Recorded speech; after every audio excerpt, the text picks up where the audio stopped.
Ved du, hvad jeg synes er sindssygt og respektløst? Politikere som Mette Frederiksen og Lars Løkke og Troels Lund, de kan gå på pension, når de fylder 60, mens at du og alle andre danskere må vente til vi bliver 70. Dengang, hvor politikerne indførte den højere pensionsalder for alle andre, der skrev de lige med småt, at det galt selvfølgelig ikke en generation af politikere selv. Så de kan stadigvæk gå, når de er 60. Jeg tror, det er sådan noget, der skaber politikerlede.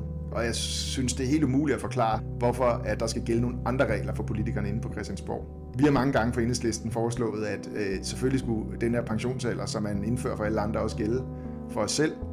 Men hver gang så er vi blevet stemt ned af flertallet herinde. Sidste gang, det var her i foråret, der stillede vi igen forslag om, at når man hævede pensionsalderen til 70 for alle andre, så skulle det selvfølgelig også gælde for en generation af politikere, som Mette Frederiksen tilhører. Men vi blev stemt ned igen.